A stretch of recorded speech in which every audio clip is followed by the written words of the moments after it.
నమస్తే. ఈరోజు మన స్టూడియోలో ప్రముఖ తంత్ర జ్యోతిష్యులు జ్యోతిషరత్న జ్యోతిష సామ్రాట్ చింతా రూప్మాన్ గౌరవ్ గారు మనతో ఉన్నారు. గురువుగారితో మాట్లాడదాం. నమస్కారం గురుగారు. మాతృదేవోభవ, పితృదేవోభవ, ఆచార్య దేవోభవ. ఓం నమో మాందేశ్వరాయ నమః. గురుగారు, ఆగస్టు మాసం, అందులోనూ శ్రావణ మాసం, మకర రాశి వారి పరిస్థితి ఏ విధంగా ఉండబోతుంది, ఎలాంటి జాగ్రత్తలు తీసుకోవాలి, ఓవరాల్గా ఎలాంటి సిచ్యువేషన్స్ ఎదురయ్యే అవకాశాలు కనిపిస్తున్నాయి ఈ నెల వేళకి?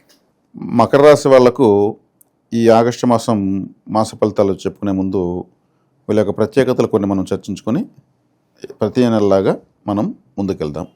ఎదురు తిరగడానికి, తిరుగుబాటుతనానికి, ప్రతి విషయానికి స్పందించడానికి, చురుకుదనానికి వీళ్ళే కారకులు.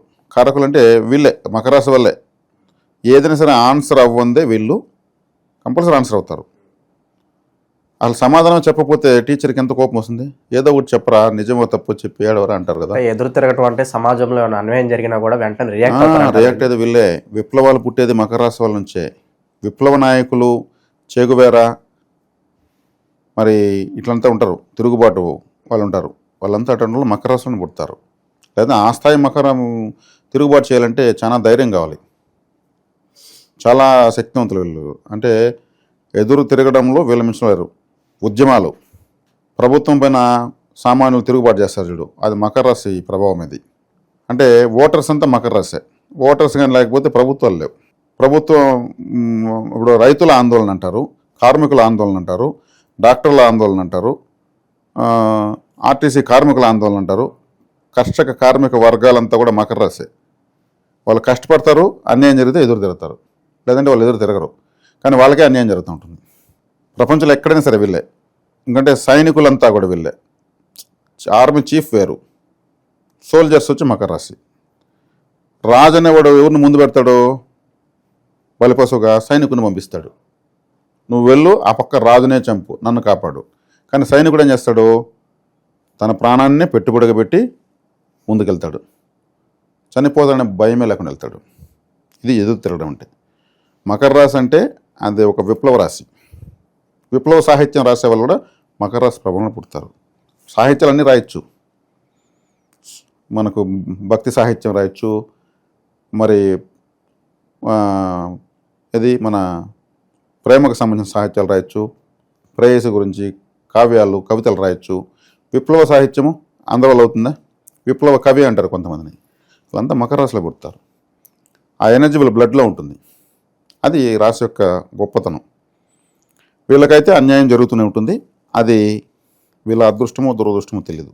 అందుకే ఎక్కువగా విప్లవాలు జరిగినటువంటి చరిత్రలో ఎక్కువ విప్లవాలు ఎదురు తిరుగుబాట్లు ఉంటాయి. సిపాయిల తిరుగుబాటు అని.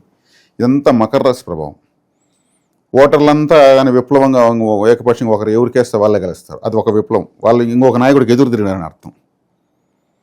వీళ్ళు ఆదరించిన వాళ్ళే ప్రపంచాన్ని వెళ్తారు, వీళ్ళు ఆదరించిన వాళ్ళే బతకగలుగుతారు. మకర రాశి కర్షక కార్మిక వర్గాలను కదా. ఏ పరిశ్రమలు ఎత్తుకున్నా కూడా పరిశ్రమల్లో పనిచేసే ప్రతి కర్షకుడు, కార్మికుడు అందరూ కూడా మకర రాశి ప్రభావమే. మకర రాశిలో పుట్టాల్సిన పనుల వాళ్ళు మకర రాశి ప్రభావంలో బతుకుతున్నట్టు లెక్క.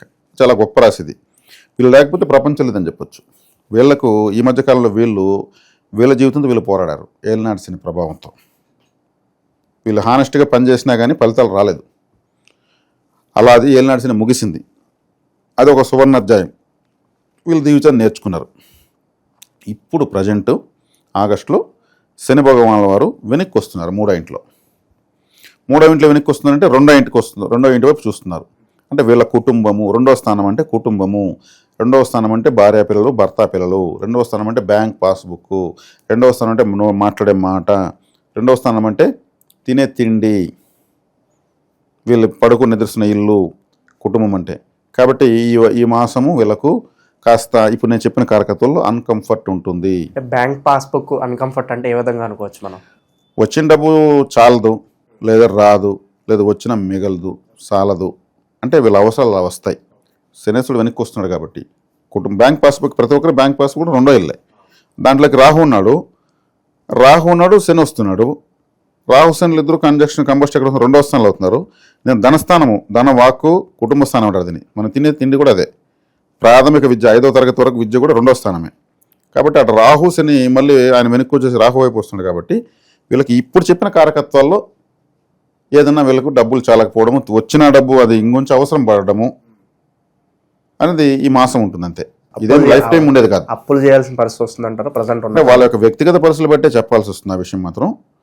ఇంకా శని రాహులు అలా వస్తున్నారు కాబట్టి ఈ మాసం ఈ కుటుంబ విషయాల్లో అంటే ఇంట్లో ఎవరికైనా అనారోగ్యం చేయొచ్చు, ఆ వేల డబ్బు ఖర్చు పెడాల్సి అవచ్చు. ఇంట్లో ఏ డబ్బు ఉన్నప్పుడు ఖర్చు పెడతారు కదా.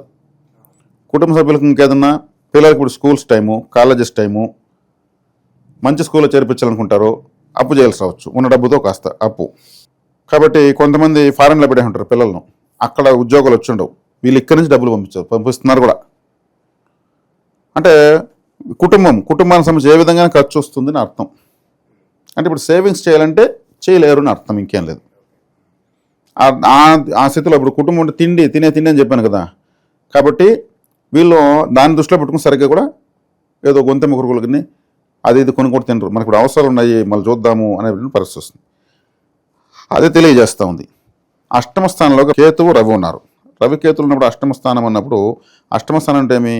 హాస్పిటల్, అష్టమ స్థానం అంటే అంబులెన్సు, అష్టమ స్థానం అంటే ఐసీయూ, అష్టమ స్థానం అంటే బాత్రూము, అష్టమ స్థానం అంటే మలమూత్ర విసర్జన స్థానాలు. ఏదో ఒక సందర్భంలో ఖచ్చితంగా రవి హాస్పిటల్ గ్రహం అక్కడికి వస్తున్నాడంటే ఫైల్స్ ఫిస్టులా లాంటివి వచ్చేదానికి అవకాశం ఉంటుంది. వేడి వల్ల ఆ ఫైల్స్ ఫిస్టులా వచ్చి ఆ మలమూత్ర విసర్జన సమయంలో విపరీతమైన బాధ రావడము, దానికి సంబంధించిన వైద్యం చేసుకోవడం, హాస్పిటల్ అని చెప్పాను కదా 8వ స్థానం అంటే, దానికి కూడా అవకాశం ఉంది. కాబట్టి వీళ్ళు ఆ ఆరోగ్యరీత్యా కూడా ఖర్చు లేదని అవకాశం ఉందని ఇక్కడ తెలుస్తూ ఉంది. ఇక అష్టమ స్థానంలోకి మన బుధుడు కూడా వస్తున్నాడు. రవి బుధ కేతు ప్రభావము సప్తమ అష్టమ స్థానాలపైన ఉంది. కాబట్టి వీళ్ళకు శుభగ్రహము బుధుడు కూడా ఏం చేస్తున్నాడు? రవి కేతుల మధ్యలో. తర్వాత ఇది వైద్యపరంగా ఖర్చులు రావచ్చు, కుటుంబ పరంగా ఖర్చులు రావచ్చు. కుటుంబం అంటే భార్య పిల్లల వల్ల, పిల్లల చదువులకు కావచ్చు, భార్య ఆరోగ్యానికి కావచ్చు, లేదంటే వీళ్ళ యొక్క అష్టమ స్థానం రీత్యా వీళ్ళకే దేహ అనారోగ్యం కావచ్చు, ఏదైనా సరే ఒక అన్కంఫర్ట్ వస్తుంది అంతే. ఇది మాస ఫలితం మాత్రమే.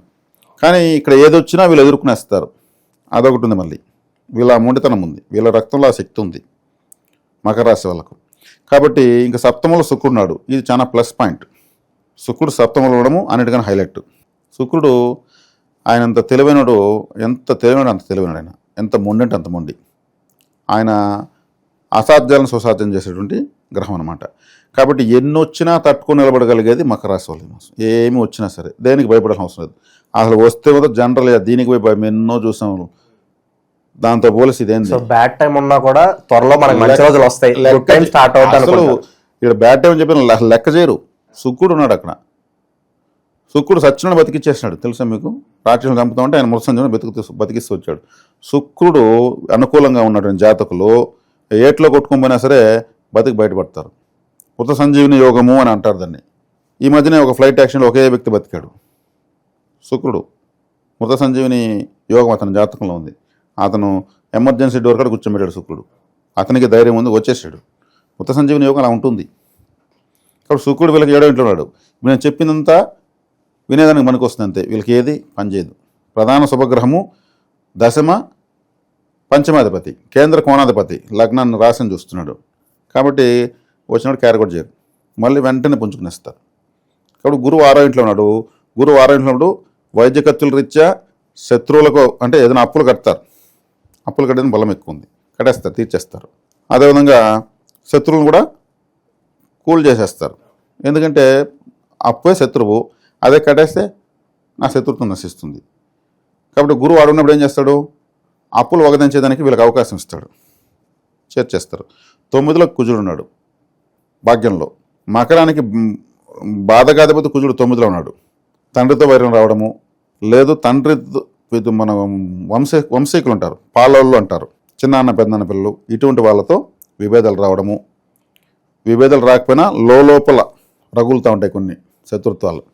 పైకి మాట్లాడుతున్నా సరే చూస్తా, సమయం వచ్చినప్పుడు నీకు అది చూస్తా, ఇప్పుడు తప్పదు, నీతో పలకరించిన పలక తప్పదు, నా టైం వచ్చి నేను చూస్తా అనే విధంగా రగులుతూ ఉంటాయి లోపల ఉన్నాయి. ఆస్తి తగాదాలు కూడా ఉంటాయి కదా గురుగారు, అవి కాస్త క్లియర్ అవ్వడానికి ఏదైనా అనుకూలత ఉందంటారా? ఆస్తి తగాదాలు క్లియర్ కావాలంటే వీళ్ళు చక్కగా పారే నీటిలో ఏ ఆస్తి తగాదా ఉందో ఆ ఆస్తిలో ఉన్నటువంటి మట్టి ఒక 6 పిడికలు వేసి ఏదైనా పారే నీటిలో వదులుతూ ఉండడం మంచిది. అంటే పారే నీటిలో ఏం చేస్తుంది, అది కొట్టుకొని పోతుంది. ఆ సమస్య అనేది ఏం చేస్తుంది, కొట్టుకొని పోతుంది. ఇప్పుడు మనిషి చనిపోతే ఏం చేస్తారు, కాల్చి బూడ చేసి ఎక్కడ కలుపుతారు, గంగలో వదులుతారు. ఒక విఘ్నేశ్వరుని విగ్రహం ప్రతిమ చేసి పూజలైనాక ఏం చేస్తారు? గంగలో వదులుతారు. దేవతనైనా మనిషి చనిపోయినా గంగాదేవి స్వీకరించలేదంటూ ఏది లేదు, అన్నీ స్వీకరిస్తున్నాం. వీళ్ళకి ఏదైతే సమస్య ఉందో ఆ సమస్య ఉన్నటువంటి ప్రాంతంలో మట్టి వారి ఇంట్లో వదులుతూ ఉంటే చాలు. అందులో పన్నీరు అత్తరు కలిపి ఆ మట్టిలో కలిపేసి వదిలితే ఇంకా మంచి ఇంకా స్మూత్గా కూడా సమస్య తీరిపోతుంది. ఇది ఒక తంత్రం. ఇది చేసుకోవచ్చు వీళ్ళు. అంటే ఇక్కడ మాస ఫలితానికి సంబంధమే లేదు. వీళ్ళకి ఆస్తి తగాద ఉంటే ఎవరికి ఆస్తి తగాదో ఆ పని చేసుకోవచ్చు. వీళ్ళ ఆస్తి తగాద ఉంటే ఏ ఆస్తి ఉందో ఆ ఆస్తి యొక్క జిరాక్స్ పేపరు అంటే డాక్యుమెంట్ తీసి కాల్చి బూడిద చేసి షింక్లో నీళ్ళు వాటర్ తిప్పేసి కొట్టారు, కాల్చి బూడిద చేయడం, దాని ఆ సమస్యను కాల్చడం లెక్క. వివాహాలకు అనుకూలత ఉందంటారు. వివాహాలకు అనుకూలతుంది. ఎందుకంటే శుక్రుడు 7వ ఇంట్లో ఉన్నాడు కదా, శుక్రుడు 7 ఇంట్లో ఉన్నప్పుడు అనుకూలతనిస్తాడు.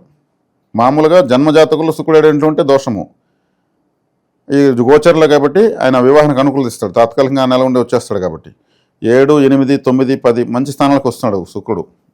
ఇంకా ఆయన గోచరీత్యా మంచి స్థానాలకు వస్తున్నాడు కాబట్టి వివాహానుకూలత చాలా లాంగ్ పీరియడ్ ఉంది. చివరగా సొంత ఇంటి కళ నెరవేరడానికి ఎంతకాలం పట్టవచ్చు అంటారు వీళ్ళకి?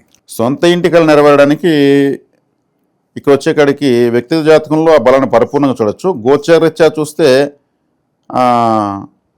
ఒక 3 మాసాల తర్వాత ఉంది. ఎందుకంటే కుజుడు లాభంలోకి వస్తాడు. దశమంలో కుజుడు వచ్చినప్పుడు లగ్నాన్ని రాశిని చూస్తాడు, అప్పుడు టెన్షన్లు ఎక్కువ ఉంటాయి. లాభంలోకి వచ్చినప్పుడు పాపగ్రహం లాభంలోకి వచ్చినప్పుడు అందరం స్వస్థచేతనంలోకి వస్తాడు కాబట్టి అప్పుడు ప్రయత్నిస్తే బాగుంటుంది. ఇక విశేషంగా ఈ నెల ఎలాంటి పరిహారాధన దైవారాధనలు చేస్తే బాగుంటుంది అంటారు వీళ్ళు? విశేషంగా వీళ్ళకి యోగించాలంటే శుక్రుడు సప్తమంలో ఉన్నాడు కాబట్టి శుక్ర బలాన్ని పెంచుకోవడం మంచిది. ఆయన అన్ని సంపూర్ణంగా ఆయన వైట్ వాష్ చేసేస్తాడు సమస్యలు ఉంటుంది కాబట్టి శుక్ర బలాన్ని పెంచుకోవడానికి వీళ్ళు శుక్రవారం రోజు రాహుకాలంలో చక్కగా అమ్మవారి ఆలయంలో దీపాలు పెట్టడము, అర్చన చేయడము, కుంకుమార్చన చేయడము మంచిది. అంటే రాహు కూడా వీళ్ళకి ఫేవరెట్ ప్లానెట్టే, ద్వితీయంలో ఉన్నాడు కాబట్టి శుక్రవారం రాహుకాలం తీసుకోవచ్చు. శుక్రరాహులు ఇద్దరు గురు శిష్యులే, మకర రాశికి ఇద్దరు మంచి వాళ్ళే కాబట్టి వాళ్ళిద్దరు మంచి వాళ్ళని పెంచుకుంటే వాళ్ళ బలం మనకు పెరిగిందంటే సంపూర్ణంగా ఫలితాలు తీసుకోవచ్చు. ఓవరాల్గా ఆగస్ట్ మాసంలో మకర రాశి వారికి ఏ విధంగా ఉండబోతుంది, ఎలాంటి జాగ్రత్తలు తీసుకోవాలి, అద్భుతంగా వివరించారు. ధన్యవాదాలు గురుగారు. ధన్యవాదాలు.